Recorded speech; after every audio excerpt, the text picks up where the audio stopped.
गणपतये गं गणपतये नमः। ॐ गं गणपतये गं गणपतये गं गणपतये नमः। स्वागतम सुस्वागतम। नवज्योत मित्रमंडळ येरवडा ट्रस्ट सर्व गणेश भक्तांचे सहर्ष स्वागत करत आहे। गणेशोत्सवाचे आद्य प्रवर्तक लोकमान्य बाळ गंगाधर टिळक व हिंदवी स्वराज्याचे संस्थापक छत्रपती शिवाजी महाराज राजे यांना 350व्या राज्याभिषेक सोहळ्यानिमित्त विनम्र अभिवादन। वर्षभर आपल्या मंडळाच्या माध्यमातून विधायक उपक्रम राबवले जातात, जसे पोखरी येथील 16 विद्यार्थ्यांचे शैक्षणिक पालकत्व, श्री गणेशाच्या शाडू मातीपासून गणेश मूर्ती बनवण्याची कार्यशाळा, महापुरुषांचे विचार मुलांना द्यायचे, आंबेडकर जयंती निमित्त शैक्षणिक पालकत्व। नवज्योत मित्रमंडळ ट्रस्ट आपल्या 49व्या वर्षात सादर करत आहे देखावा गौरव गाथा स्वराज्याच्या आरमाराची।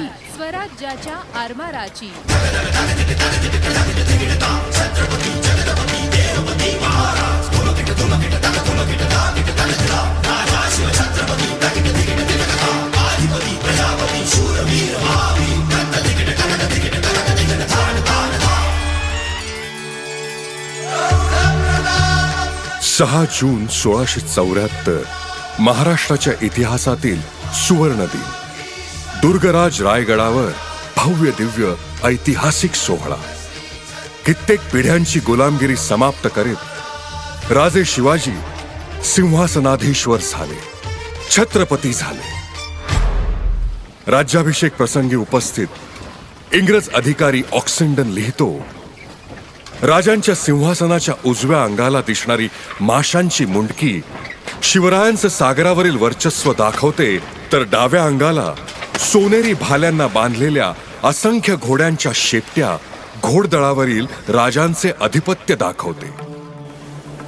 महाराजांनी जमिनीवरील घोडदळा एवढेच महत्व समुद्रावरील आरमाराला देखील दिले आणि त्या आरमाराची नोंद बलाढ्य आरमार असलेल्या युरोपियन राज्यकर्त्यांनाही घ्यावी लागली। महाराजांनी स्थापलेल्या आरमाराचा दबदबा व त्याचा पुरोगामी परिणाम म्हणजे आजची भारतीय नौसेना। शिवराज्याभिषेकाच्या 350व्या वर्षी जाणून घेऊया स्वराज्याचे आरमार आणि आजची भारतीय नौसेना।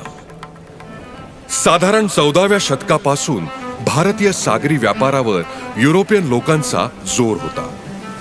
हे विस्तारवादी युरोपियन पुढे व्यापारातून राज्यकारभारी होऊ पाहणार हे शिवरायांनी हेरले। तसेच कोकण किनारपट्टीचे रक्षण व युरोपियन लोकांची समुद्रातील एकाधिकारशाही संपवणे या हेतूने छत्रपती शिवाजी महाराजांनी स्वराज्याचे आरमार उभारण्याचे योजिले। परंतु आरमारासाठी लष्करी जहाज बांधण्याची कला तेव्हा भारतात अवगत नव्हती। त्यासाठी धनाचे आमिष देऊन पोर्तुगीज अधिकारी रुई लेताव द विएगस, त्याचा पुत्र व 350 पोर्तुगीज कारागिरांना बोलवण्यात आले। या नौका बांधणीच्या कामावर देखरेखीसह हे तंत्रज्ञान समजून घेण्यासाठी राजांनी काही स्थानिक युवकांनाही तैनात केले। मराठा आरमाराचा भविष्यातील धोका जाणून वसईच्या पोर्तुगीज अधिकाऱ्यांनी पाठवलेला संदेश मिळताच पोर्तुगीज अधिकारी रुई लेताव द विएगस व सर्व कारागीर जहाज बांधणीचे काम अर्धवट सोडून मुंबईस निघून गेले। अशी काही आगळीक होणार हे राजे आधीच जाणून होते। जहाज निर्मितीचे काम शिवाजी महाराजांच्या दूरदृष्टीमुळे पूर्णत्वास नेण्यात आले। ते पूर्ण केले राजांनी नौका बांधणीचे काम देखरेखीसाठी नेमलेल्या व तंत्रज्ञान बारकाईने समजून घेतलेल्या स्थानिक युवकांनी। गुराब, गलबत, पाल ही मोठी जहाजे तसेच तारवे, माचवे अशी छोटी जहाजे स्वराज्याच्या आरमारात बांधली गेली। स्वराज्याचे आरमार बांधण्यात अटकाव घालू पाहणाऱ्या पोर्तुगीज, इंग्रज यांचे अडथळे ओलांडत आरमार उभे राहिले।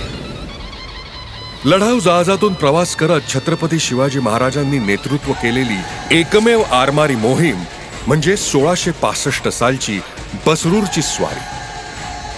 दक्षिणेतील बेदनूर राज्यातील बसरूर बंदरावर 85 लहान, 3 मोठी जहाजे आणि 4000 सैन्यासह स्वारी करण्यात आली. 2 कोटी होन व वार्षिक 3 लाख होन अशी स्वराज्याच्या संपत्तीत वाढ झाली. किनारपट्टीच्या रक्षणासहित मिठाच्या व्यापारासाठी या आरमाराचा उपयोग होत असे. इंग्रजांनी या जहाजांची नोंद द सॉल्ट फ्लीट अशी केलेली आहे. स्वराज्यातील व्यापारी बंदरावर इतर राज्यातील व्यापाऱ्यांचे स्वागत असे, पण राजांच्या हुकमाप्रमाणे युरोपियन व्यापाऱ्यांना मोक्याच्या जागा न देता समुद्र व खाडीपासून दूर जागा देत. हे लोक आपण शक्तिहीन झालो तो मोक्याच्या जागा मजबूत करून आपणास शिरजोर होतील असे महाराजांचे धोरण होते. सिंधू सागरात मोक्याच्या जागा हेरत सिंधुदुर्ग, विजयदुर्ग, सुवर्णदुर्ग, पद्मदुर्ग, खांदेरी असे मजबूत जलदुर्ग बांधण्यात आले. जंजिराच्या सिद्धीस जरब बसवण्यासाठी जंजिराच्या उरावर पद्मदुर्ग बांधला असे राजे म्हणत. या सिद्धीला इंग्रजांकडनं आश्रय दिला जाई. सिद्धी व इंग्रज यांची साखळी तोडत खांदेरी बेट दर्यासारंग मायनाक भंडारी यांच्या नेतृत्वाखाली ताब्यात घेत त्यावर तटबंदी व तोफा लावून मजबूत ठाणे तयार करण्यात आले. त्यानंतर दर्यासारंग दौलत खान यांनी इंग्रज आरमारावर हल्ला करत डव ही इंग्रजी युद्धनौका शिबंदीसह ताब्यात घेतली. मराठा आरमाराच्या छोट्या होड्या आश्चर्यकारकरित्या आम्हाला चकवतात आणि आक्रमण करतात. अशी छोटी व चपळ गलबते इंग्रजांच्या ताफ्यात असावी अशी मागणी इंग्रज अधिकाऱ्यांनी आपल्या वरिष्ठांकडे केली होती. स्वराज्याच्या आरमाराला सुरुवातीस मागासलेले समजणाऱ्या इंग्रजांनी घेतलेली ही नोंद अभिमानास्पद आहे.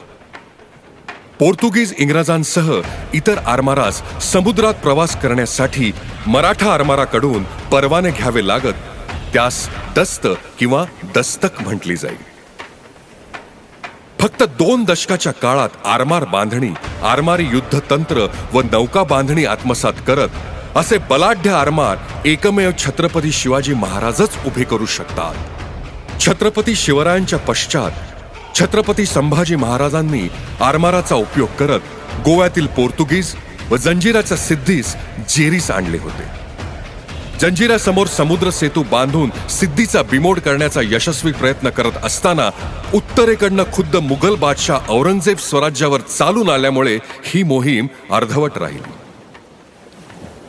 छत्रपती संभाजी महाराजांच्या बलिदानानंतर स्वराज्याच्या आरमारी क्षितिजावर नवीन सूर्य उदयास आला, तो म्हणजे दर्या सारंग कान्होजी आंग्रे. कोकण किनारपट्टीवरील मोगलांनी घेतलेले किल्ले परत घेत कान्होजींनी कोकण राखले. 1694 मध्ये महाराणी ताराबाई व पुढे छत्रपती शाहू महाराजांच्या काळात स्वराज्याच्या आरमाराचे सरखेल झाले. त्यांनी स्वतःची शिक्के कट्यार मिळवली. 1699 ते 1729 या कालावधीमध्ये कान्होजी आंग्रे यांनी स्वराज्याच्या आरमाराची कीर्ती बुलंद केली. पोर्तुगीज, डच, इंग्रज, सिद्धी यांच्याशी आरमारी युद्ध करत कान्होजींची जहाजे त्रावणकोर ते सुरत पर्यंत समुद्रात निर्विवाद संचार करीत होती. अंदमान निकोबार बेटांवर कान्होजींचा आरमार तळ असल्याच्या नोंदी आहेत. अंदमान निकोबार बेटे आज भारतभूमीला जोडण्याचे श्रेय कान्होजींना देण्यात येते. कान्होजी आंग्रे म्हणजे समुद्रावरील शिवाजी असे म्हटले जाते. इंग्रजांनी रिबेल इंडिपेंडंट ऑफ राजा शिवाजी असे कान्होजींचे वर्णन करून ठेवले आहे. कान्होजी आंग्रेंच्या पश्चात आंग्रे घराण्यातील वारसांनी आरमारी परंपरा राखत स्वराज्याची सेवा केली. पुढे कान्होजींच्या पुत्रात सत्तेसाठी चढाओढ सुरू झाली. या सत्ता संघर्षाचा फायदा घेत इंग्रजांनी 1756 साली विजयदुर्गावर हल्ला करत तेव्हाचे आंग्रे घराण्याचे प्रमुख तुकोजी आंग्र्यांना ताब्यात घेतले. तत्पूर्वी तुकोजी आंग्रेंनी स्वतःचे आरमार जाळून टाकले. पुढील काही वर्ष धुळप व गुजर यांनी स्वराज्याचे आरमार राखले. परंतु दुसरे पेशवे बाजीरावांच्या काळात इंग्रज सत्ता बळावली व मराठा राज्य खालसा झाले. करवीर आरमाराचेही महत्व इंग्रजांसोबत झालेल्या सुरक्षा करारानुसार संपुष्टात आले. अशा प्रकारे मराठा साम्राज्याचे समुद्रावरील स्वामित्व संपुष्टात आले. समुद्रावरील वावर निर्धोक झाल्यामुळे इंग्रजांचा अंमल संपूर्ण भारतभूमीवर सुरू झाला. ब्रिटिश सरकारने रॉयल इंडियन नेव्हीची स्थापना केली. भारतीयांना देखील रॉयल इंडियन नेव्हीमध्ये सामील करण्यात येत असे. दुसऱ्या महायुद्धात जगभर सागरी मोहीम करत रॉयल इंडियन नेव्हीने महत्वाची भूमिका बजावली होती. परंतु गुलाम असलेल्या भारतीय नौसैनिकांना इंग्रजांकडून दुय्यम दर्जाची वागणूक मिळत होती. इंग्रजांकडून मिळत असलेली दुय्यम वागणूक व नेताजी सुभाषचंद्र बोसांनी आझाद हिंद सेना उभारत स्वातंत्र्याबाबत दाखवलेली चेतना यातून प्रेरणा घेऊन 1946 मध्ये भारतीय नौसैनिकांनी मुंबई येथे जहाजावरील इंग्रजांचा ध्वज युनियन जॅक उतरवून तत्कालीन राष्ट्रीय ध्वज लावत स्वातंत्र्य व हक्कासाठी उठाव केला. या उठावाने इंग्रजांना जाणीव झाली की ते आता फार काळ भारतावर राज्य करूच शकणार नाही. उठावानंतर 1 वर्षाच्या कालावधीमध्येच इंग्रजांकडून भारतास स्वातंत्र्य मिळाले. 26 जानेवारी 1950 रोजी भारत गणराज्य झाल्यावर रॉयल इंडियन नेव्हीचे नामांतर इंडियन नेव्ही असे झाले. स्वातंत्र्य प्राप्तीनंतर संस्थानांचे विलिनीकरण, पोर्तुगीजांसोबत गोवा मुक्ती संग्राम अशा मोहिमा भारतीय नौदलाने राबवत भारत एकसंध केला. 1972च्या पाकिस्तान विरुद्धच्या युद्धात भारतीय नौदलाने कराची बंदर ते पूर्व पाकिस्तान पर्यंतची सीमा ताब्यात ठेवत पाकिस्तान नौदलाची पूर्ण कोंडी केली होती. कराची बंदरावर निर्णायक हल्ला करून तेथील खैबर व शहाजहान या पाकिस्तानी युद्धनौकांसह तेथे उभ्या असलेल्या छोट्या मोठ्या युद्धनौकांना जलसमाधी दिली. समुद्राकाठी असणारा शत्रूचा तेल साठा उद्ध्वस्त केला. सारे कराची बंदर आणि त्याचा परिसर पेटला गेला. तेव्हाच्या INS विक्रांत वरून झेपावत नौदलाच्या विमानांनी पूर्व पाकिस्तानमधील सुसज्ज अशी चितगाव, मांगला, खुलना अशी सर्व बंदरं ध्वस्त केली.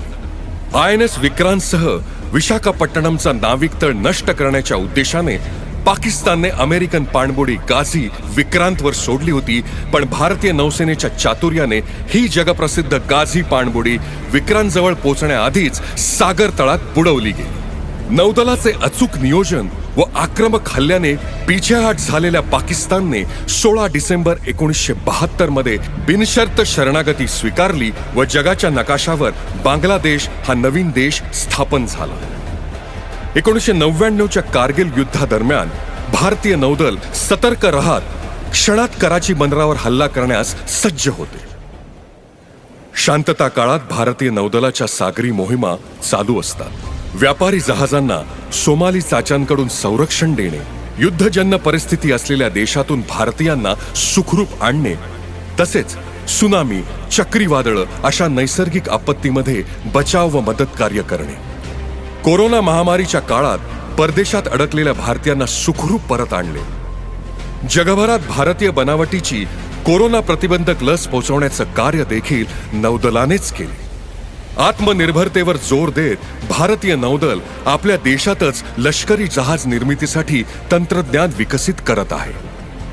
2 सप्टेंबर 2022 रोजी संपूर्ण स्वदेशी बनावटीची पहिली विमानवाहू युद्धनौका INS विक्रांतचे जलावतरण भारताचे पंतप्रधान नरेंद्र मोदी यांच्या हस्ते झाले. या युद्धनौकेमध्ये MiG-29, कामोव सारखी लढाऊ विमाने, advance light helicopter, light combat aircraft याचा समावेश आहे. देशाची विस्तीर्ण किनारपट्टी व सागरी क्षेत्रातील बदलती आव्हानं पेलण्यासाठी INS विक्रांतचा समावेश नौदलाची ताकद वाढवत आहे. आपले शौर्य आणि कार्यपद्धतीने राजे शिवछत्रपतींचा वारस शोभणाऱ्या भारतीय नौदलाने शिवराज्याभिषेकाच्या 350व्या वर्षी नव्या ध्वजाचेही अनावरण केले. नौदलाच्या नव्या ध्वजामध्ये पारतंत्र्याची निशाणी पुसत छत्रपती शिवाजी महाराजांच्या राजमुद्रेचे चिन्ह वापरण्यात आले आहे. नौदलाच्या झेंड्यावरील ही राजमुद्रा कायमच भारतीय नौसैनिकांना प्रेरणा देत राहील. सर्व युवा वर्गास आम्ही आवाहन करतो की गौरवशाली इतिहास असणाऱ्या भारतीय नौदलात भरती होत भारत मातेची सेवा केली तर आपण नक्कीच छत्रपती शिवाजी महाराजांच्या विचारांचे पाईक ठरू. हरदम तैयार है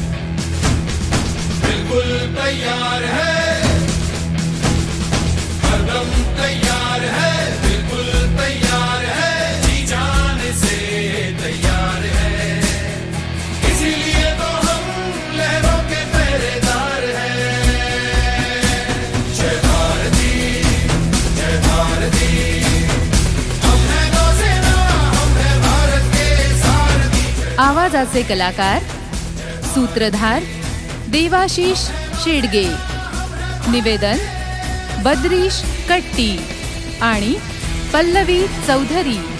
रेकॉर्डिंग स्टुडिओ ओम साई रेकॉर्डिंग स्टुडिओ, डेक्कन, पुणे. धन्यवाद.